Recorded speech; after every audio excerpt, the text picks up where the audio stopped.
अंतरंग से बाहर निकले तो देखा झमाझम पानी बरस रहा है। भीतर बैठकर मौसम के इस बदले मिजाज का पता ही नहीं लगा था। अब उतनी सी जगह में इतने सारे लोगों के साथ खड़े होकर हम लोग बारिश के रुकने की प्रतीक्षा करने लगे। बारिश का फिलहाल रुकना तो नामुमकिन ही था। हाँ, जोर थोड़ा कम हुआ तो ये बोले, सुनो, निकल लेते हैं, घर जाकर कपड़े बदल लेंगे। इन्होंने सिर पर रुमाल रख लिया, मैंने भी सिर पर पल्ला डाल लिया और हम लोग निकल पड़े। पहले तो किनारे किनारे चलना चाहा, पर वहाँ छत से परनाले बह रहे थे। फिर सोचा, जब भीगना ही है तो तरतीब से भीगेंगे। वैसे भी प्रवेश द्वार तक पहुँचते पहुँचते तरबतर होना ही था। मैं संभल संभल कर सीढ़ियाँ चढ़ रही थी। मैंने देखा, मुझसे कुछ आगे एक और महिला भीगने की परवाह न करते हुए चल पड़ी हैं। वे मुझसे भी धीरे चल रही थी। लग रहा था काफ़ी बुजुर्ग हैं और शायद उनके घुटनों में भी दर्द है। कुछ देर बाद मैंने उन्हें पीछे छोड़ दिया था। गेट पर पहुंचकर ये बोले, तुम यहीं रुको, मैं गाड़ी लेकर आता हूँ। मैं प्रतीक्षा कर रही थी, तब तक वे भी बगल में आकर खड़ी हो गई। चेहरा जाना पहचाना सा लगा, शायद कई कार्यक्रमों में देखा है। अकेली हैं? मैंने पूछा। उन्होंने सिर हिला दिया। कहाँ रहती हैं? अरेरा कॉलोनी। तो हमारे साथ चलिए ना, हम लोग उस तरफ ही जाएंगे। उन्होंने ना नुकर नहीं की।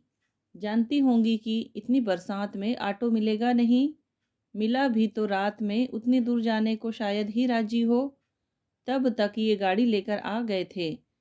इन्होंने मेरे लिए दरवाज़ा खोला तो मैंने भीतर हाथ डालकर पीछे वाला दरवाज़ा भी खोल दिया। इन्होंने प्रश्नार्थक दृष्टि से देखा। उधर अरेरा कॉलोनी में ही रहती हैं, ड्रॉप कर देंगे। अब इतनी रात ऑटो कहाँ मिलेगा? मैंने बताया। इन्होंने मुंह बना लिया पर कुछ नहीं बोले। हम दोनों के बैठते ही चुपचाप गाड़ी स्टार्ट कर दी। आपको अक्सर कार्यक्रमों में देखा है, हमेशा अकेले ही आती हैं। हाँ, अब तो अकेले ही हूँ, पर शौक है कि छूटता ही नहीं। शौक क्या, यह तो एक तरह से मेरे जीने का सामान ही है। घर पर मैंने जानबूझकर वाक्य अधूरा छोड़ दिया। घर पर सब हैं, बेटा है, बहू है, पर उनकी अपनी मसरूफियतें हैं। मेरे साथ कहाँ तक घिसटते रहेंगे? फिर पीढ़ी का अंतर है, उनके शौक अलग, पसंद अलग। उनकी आवाज़ खनकदार थी, उच्चारण भी एकदम साफ सुथरा। आप लोग भी रसिक जान पड़ते हैं, उन्होंने कहा। जी हाँ, शौक तो बहुत है, पर हर जगह कहाँ जा पाते हैं। यहाँ तो रोज़ ही अच्छे अच्छे कार्यक्रम होते रहते हैं।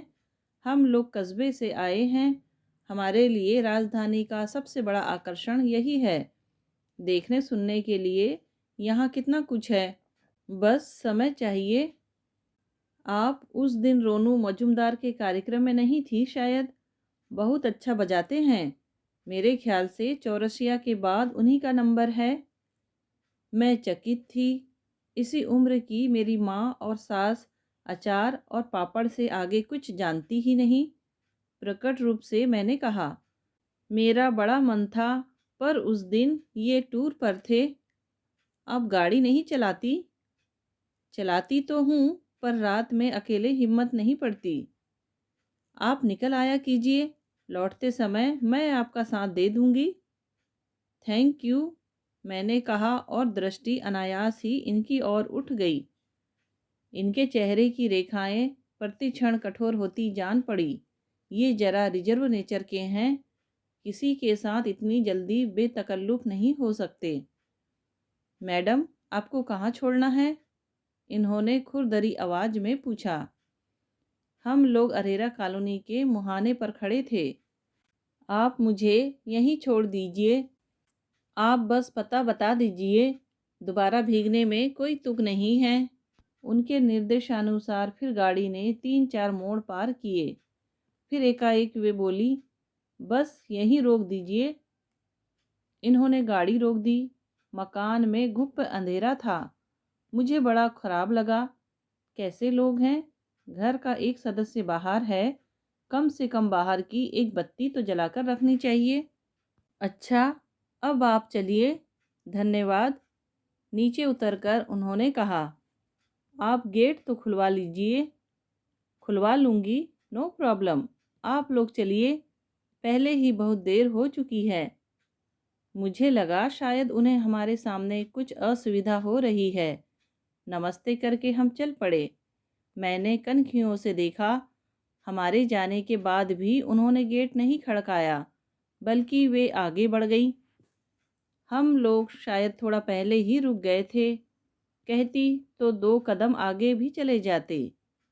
वे शायद तुम्हें अपना घर नहीं दिखाना चाहती थी। डोंट टेल भी। ठीक तो कह रहा हूँ। तुम तो एकदम गले ही पड़ जाती हो। यह महानगर है मैडम, यहाँ कस्बाई संस्कार नहीं चलेंगे। फिर 2-4 कार्यक्रमों में वे नजर आई। दुआ सलाम भी हुई। मुझे लगा लौटते समय वे हमें ढूंढ लेंगी, पर बाद में नजर ही नहीं आई। शायद पहले ही निकल गई थी। एक बार मैंने टोका भी तो बोली, हर बार थोड़े ही अच्छा लगता है। वो तो उस दिन बारिश हो रही थी, इसलिए मेरा ऑटो वाला कहीं अटक गया था। ऑटो वाला लगा रखा है क्या? यही समझ लीजिए। मेरा शौक है, इसे मैं अपने दम पर ही पूरा करती हूँ। किसी पर बोझ नहीं बनना चाहती। फिर भी अगर कभी ज़रूरत हुई तो आप ही को कष्ट दूंगी, यकीन जानिए। 1-2 बार मैं अकेले ही गाड़ी लेकर गई तो उन्हें मैंने ज़बरदस्ती बिठा लिया। कहा कि आपका ही सुझाव था, आपके ही भरोसे पर गाड़ी लेकर आई हूँ, अब आप पीछे नहीं हट सकती। एक बार मिसेस माथुर साथ में थी। बोली, आजकल ये मिसेस राय तुम पर बहुत कंबल हो रही है। ओह, तो इनका नाम मिसेस राय है? मुझे तो पता ही नहीं था। पूछने में भी संकोच हो रहा था। वैसे वे मुझ पर कंबल नहीं होती। अकेली होती हूँ तो मैं ही उन्हें रिक्वेस्ट करती हूँ। फिर भी उनसे बच कर ही रहना। उन्हें तो हर कहीं जाना होता है, चाहे राम किंकर जी का प्रवचन हो या भीमसेन जोशी का गायन हो, अरुण शौरी का भाषण हो या पिनाज मशानी की गज़लें हों। उन्हें किसी कार्यक्रम से परहेज नहीं है। अच्छा तो है, अपना बुढ़ापा कलात्मक ढंग से काट रही हैं। अरे, बेटा बहू कोसते रहते हैं, उन्हें कोई कहाँ तक ढोएगा। आखिर बच्चों को भी अपने काम होते हैं। मैंने तो उन्हें हमेशा अकेले ही देखा है। खैर, आप इन लोगों को जानती हैं, हमसे 4 घर आगे ही तो रहते हैं। एक दिन मैंने उनसे कहा, आंटी जी, आप अपना फ़ोन नंबर दे दीजिए। जिस दिन मैं अकेली रहूँगी आपको घर से ही पिकअप कर लूँगी। कोई फ़ायदा नहीं है, फ़ोन बच्चों के कमरे में है।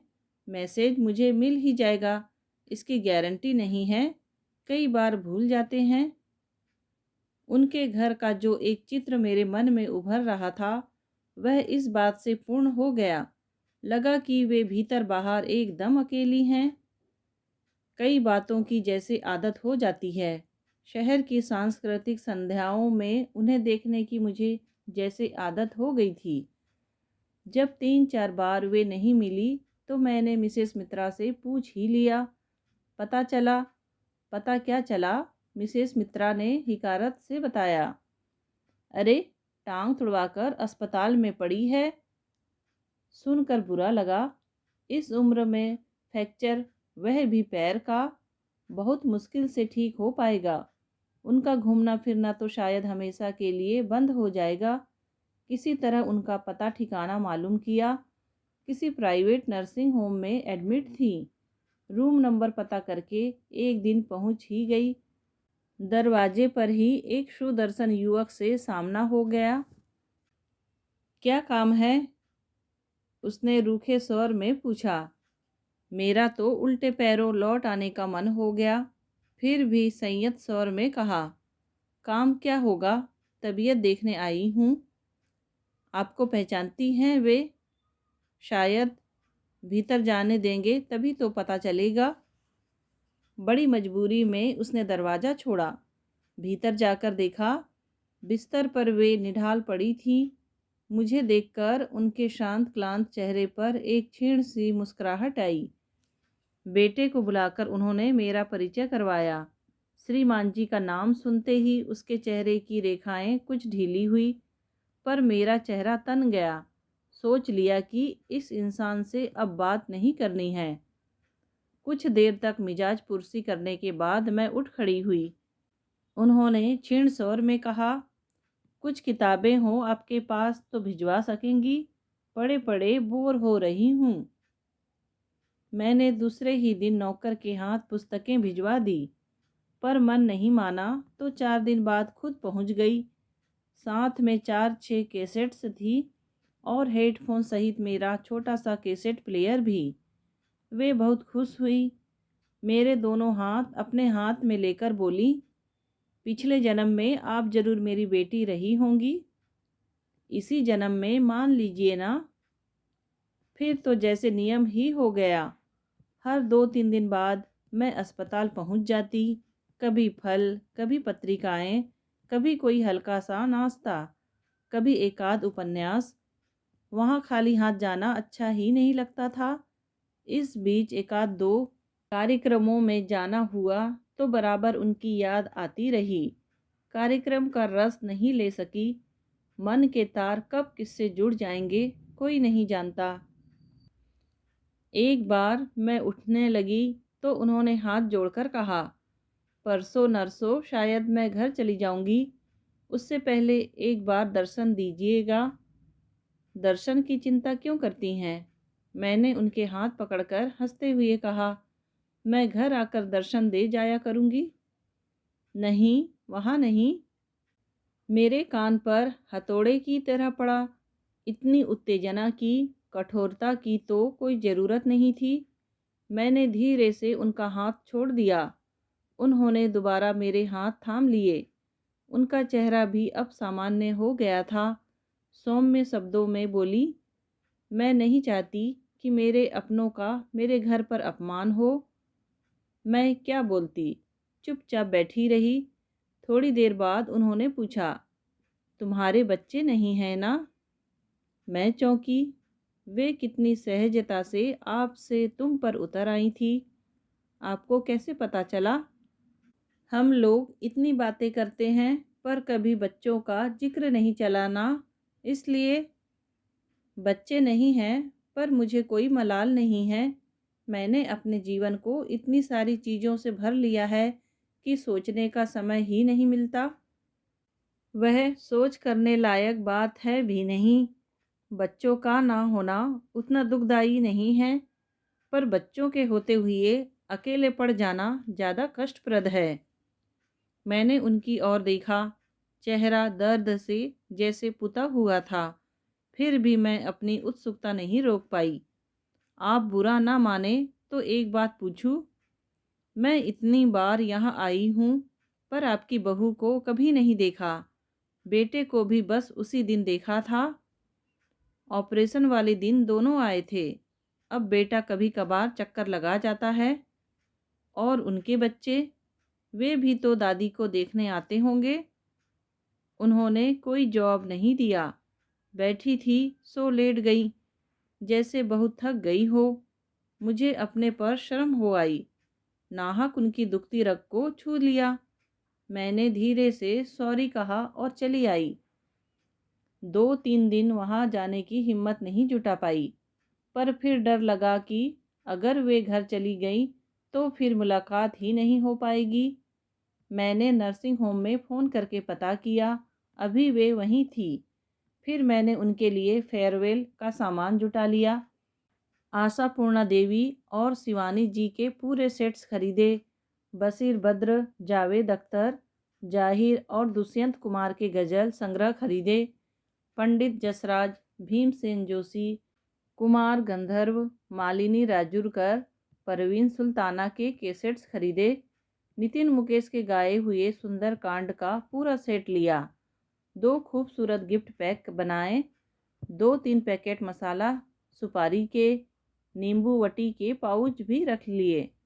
काफ़ी सामान हो गया था, फिर भी जैसे मेरी तृप्ति नहीं हो रही थी। उस दिन उन्हें उदास छोड़कर आई थी। सोचा था आज जाते ही उन्हें खुश कर दूंगी, पर वहां जाकर मेरा ही मूड खराब हो गया। उनके सुपुत्र वहां विराजमान थे। वे भी मुझे देखकर बहुत खुश नहीं हुए। चेहरे पर वही मनहूसियत बरस रही थी। बड़ी बेजारी में बैठे थे। मुझे देखते ही उठ खड़े हुए। थके से स्वर में बोले, ममा, आप सारा सामान समेट कर रख लीजिए। मैं कल सुबह 9 बजे आ रहा हूँ। ऑफिस जाने से पहले आपको घर पहुँचा जाऊँगा। उन्होंने स्वीकृति में सिर हिला दिया, पर मुझसे नहीं रहा गया। मैंने कहा, भाई साहब, यह सब समेटना क्या आंटी के बस का है? यह अकेले सोहन के बस का भी नहीं है। महीने भर में तो अस्पताल में पूरी गृहस्थी इकट्ठा हो जाती है। ना हो तो आप घंटे भर के लिए मिसेस को भेज दीजिए। उनके बेटे ने मुझे खा जाने वाली नज़रों से देखा। फिर माँ से बोला, ममा, आप तो जानती हैं जया का घर से निकलना कितना मुश्किल है। आपका कमरा ठीक करना है। आपके लिए स्पेशल पलंग मंगवाया था, उसे फिट करना है। आपका बाथरूम चेक करना है। कोई बात नहीं बेटा, उन्होंने सहज स्निग्ध स्वर में कहा। सोहन सब कर लेगा। उसे मालूम भी है कौन चीज़ कहाँ रखी है। तुम अब निकलो, बच्चे राह देख रहे होंगे। बेटा जैसे इस आदेश की प्रतीक्षा में था, फौरन उठकर चल दिया। कमरे में जब हम दोनों ही रह गईं, तब मैंने पूछा, आंटी, घर जा तो रही हैं, पर वहाँ आपकी तीमारदारी कौन करेगा? बहू तो यह सब करने से रही, और सोहन से आप करवा नहीं सकती। सोहन से कैसे करवाऊंगी? बूढ़ी हूँ तो क्या, औरत तो हूँ। इसीलिए मैं यहाँ 8-10 दिन ज़्यादा रह ली। मुझे तो पिछले हफ्ते ही छुट्टी मिल रही थी, पर मैंने मना कर दिया। कहा कि ऐसी असहाय अवस्था में घर नहीं जाऊंगी। कम से कम मुझे अपने पैरों पर खड़ा तो हो लेने दो। यह आपने ठीक किया। शक्ति तो धीरे धीरे आएगी, पर आत्मविश्वास तो आना चाहिए। पर इसी बात पर बेटा जी बहुत नाराज हो गए। क्यों? अरे, नर्सिंग होम में रहना कोई मजाक है? 500 रुपया रोज तो कमरे का ही है। इसके अलावा दवाइयाँ, नर्सिंग अलग, ऑपरेशन का खर्च तो अलग ही होता है। वह तो उसी समय वसूल लिया जाता है। बेटे ने साफ कह दिया कि ऑपरेशन की फीस मैंने चुका दी थी, अब बाकी का तुम भुगतोगी। मैं हैरान रह गई। कोई संतान इतनी संवेदना शून्य हो सकती है? पता नहीं क्यों मैंने एकदम पूछ लिया, आंटी, क्या आप इनकी सौतेली माँ हैं? नहीं, पर पिता जरूर सौतेले थे। पर बेटे को उनसे कोई शिकायत नहीं है। प्रेम से उनका नाम लगाता है। उनकी कोठी में ठाठ से रहता है। उनके रुपयों पर ऐश करता है। बस माँ को चरित्रहीन समझता है। क्या बात करती हैं? सच कह रही हूँ। उसका कहना है कि इस देश में लाखों औरतें पति के नाम पर जिंदगी गुजार देती हैं, नौकरी करके बच्चे भी पाल लेती हैं। आप ऐसे त्याग और तपस्या की जिंदगी क्यों नहीं बिता सकी? दूसरी शादी करके आपने सिर्फ अपना भला किया, पर मेरा घर परिवार, आत्मीय स्वजन, कुल गोत्र जाति सब कुछ छीन लिया। अब उसे क्या बताऊं कि सबकी परिस्थितियां समान नहीं होती। मेरे घर में 4 देवर थे, चारों ही गबरू जवान। एक तो उम्र में मुझसे भी बड़ा था। सास अपाहिज, खटिया से लगी हुई थी। पति की मृत्यु के बाद मैं 4 महीने वहाँ रही, पर एक रात भी चैन से सो नहीं सकी। डर के मारे पूरी पूरी रात बैठी रहती। जरा सी आहट पर चौंक उठती। हार कर पिता के घर लौट आई। पिता की छोटी सी नौकरी थी। हम 6-7 भाई बहन थे। मेरी शादी करके माँ बाप अभी थोड़े सुस्ता रहे थे कि साल भर का बच्चा लेकर मैं वापस आ गई। ऐसे में मेरा स्वागत क्या होता। मुझे भी लगा कि मैं भाई बहनों के मुंह का कौर छीन रही हूँ। पति की नौकरी का थोड़ा पैसा था, कुछ बीमे की रकम थी।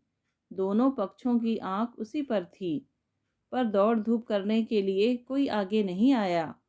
जिसने मदद का हाथ बढ़ाया वही शक के घेरे में आ गया। अविवाहित होना ही उनका सबसे बड़ा जुर्म था। फिर हमने तंग आकर उस शक को सच में बदल दिया।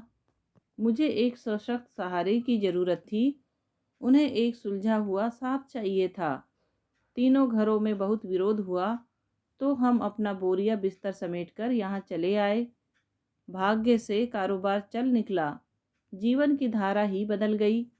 राय साहब ने मुझे वचन दिया था कि तुम्हारा बेटा ही संपत्ति का एकमात्र अधिकारी होगा।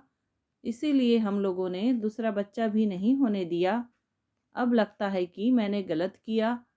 कम से कम वह तो मुझे आदर मान देता। इतनी लंबी गाथा कहते कहते वे हाँफ सी गई थी।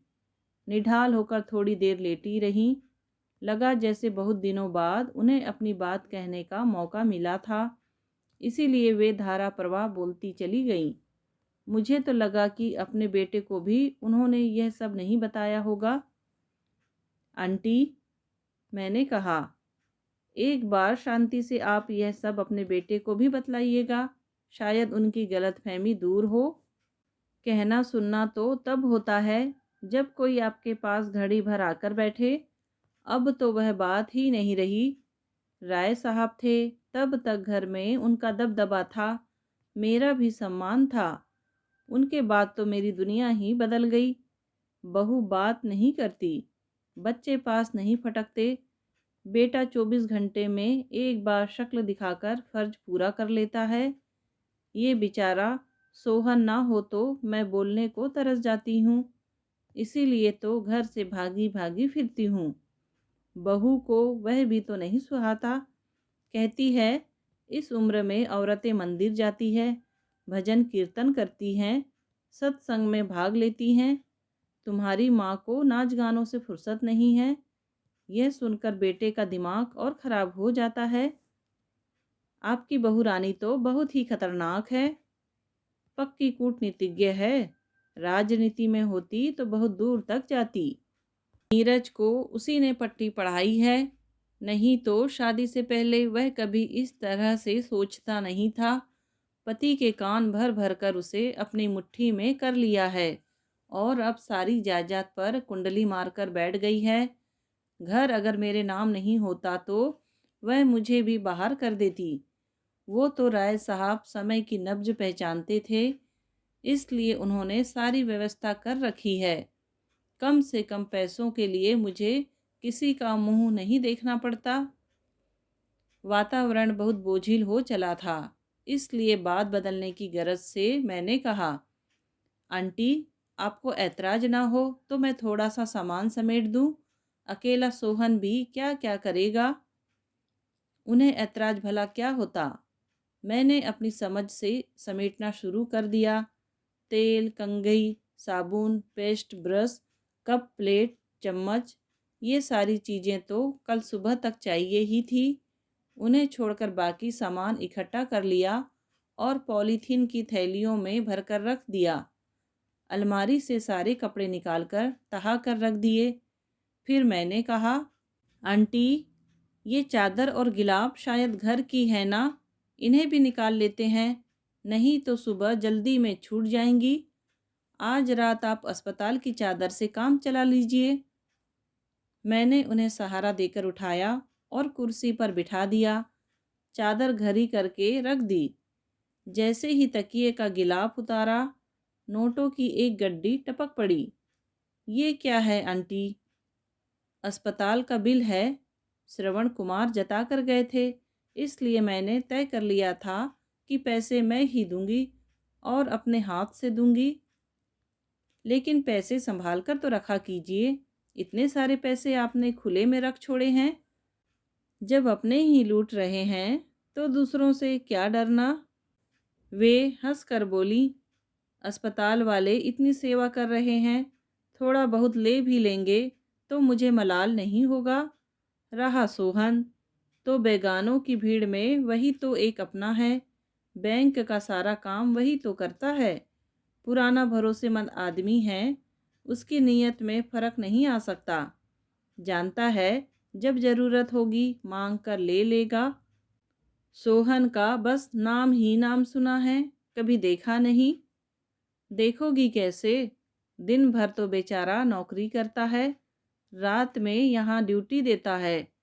कल ही गांव जाकर बीवी को ले आया है। कहता है जब तक आप एकदम ठीक नहीं हो जाती, ये आपकी हाजिरी में रहेगी। खेती गई भाड़ में। बहू रानी को ऐतराज नहीं होगा? होगा भी तो वह सोहन से नहीं उलझेगी, एक उसी से तो डरती है। नहीं तो क्या उसे आउट हाउस में रहने देती। बड़ा स्वाभिमानी और दबंग आदमी है। राय साहब की मृत्यु के बाद उसने बंगले पर एक गिलास पानी तक नहीं पिया है। पर नीरज से कह रखा है कि जब तक मम्मी जी हैं मैं यहीं रहूँगा। जिस दिन उनकी अर्थी उठेगी उसी दिन मैं भी विदा ले लूँगा और लौटकर इस घर में कदम नहीं रखूँगा। मैंने खिड़की की ओर देखा, सांझ का अंधेरा घिरने लगा था। मैं हड़बड़ाकर उठ खड़ी हुई। आंटी अब चलूँगी। बातों में समय का ध्यान ही नहीं रहा। और देखिए तो आपके लिए ये सामान लाई थी। बातों बातों में उसका भी ध्यान नहीं रहा, मेरे साथ ही वापस घर जा रहा था। मैंने दोनों गिफ्ट पैक उठाकर पलंग पर रख दिए। ये क्या है? आपके लिए छोटी सी भेंट है, ताकि आप मुझे याद रखें। तुम्हें भूलना क्या संभव है? उन्होंने स्नेहसिक्त स्वर में कहा। फिर बाल सुलभ उत्सुकता से पूछा, इनमें क्या है? खोलकर देख लूं? देखिए ना, आप ही के लिए तो लाई हूँ। पहला पैक जो खुला उसमें कैसेट्स थी। उनका चेहरा खुशी से भर उठा। चश्मा लगाकर वे एक एक का विवरण पढ़ने लगी। आपके यहाँ म्यूजिक सिस्टम तो होगा?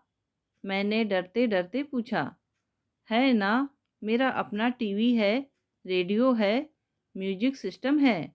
अब तो इन्हीं से काम चलाना है। बहू रानी की ऐसी नज़र लगी है कि अब बाहर निकलना तो असंभव ही हो गया है। मैंने कोई टिप्पणी नहीं की और दूसरा पैक भी खोल दिया। पुस्तकें देखकर उनकी आंखें आनंद से छलक उठीं। इस बुढ़िया के लिए कितना पैसा फूंक आई हो? आपकी पसंद की तो है ना ये किताबें? मैं अपनी समझ से ले आई थी। बहुत बढ़िया समझ है तुम्हारी।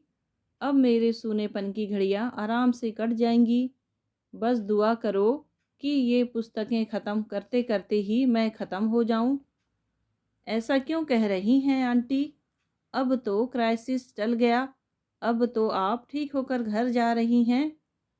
बेटा, क्राइसिस तो अब शुरू हुआ है। खैर, तुम अखबार देखती रहना। किसी दिन पर्सनल कॉलम में मेरा नाम नज़र आ जाएगा, बशर्ते ये लोग अखबार में दें। बस भी कीजिए आंटी, आज आप ये कैसी बातें कर रही हैं? शुभ शुभ बोलिए। मैंने उन्हें मीठी सी झिड़की दी, पर चाहकर भी यह नहीं कह सकी कि आंटी, अभी तो आपको बहुत जीना है। मैं जानती थी कि ये उनके लिए शुभकामना नहीं, बद्दुआ होगी, अभिशाप होगा। दोस्तों, कहानी सुनने के लिए आपका धन्यवाद। कहानी पसंद आई हो तो प्लीज़ लाइक, शेयर और सब्सक्राइब ज़रूर कीजिए।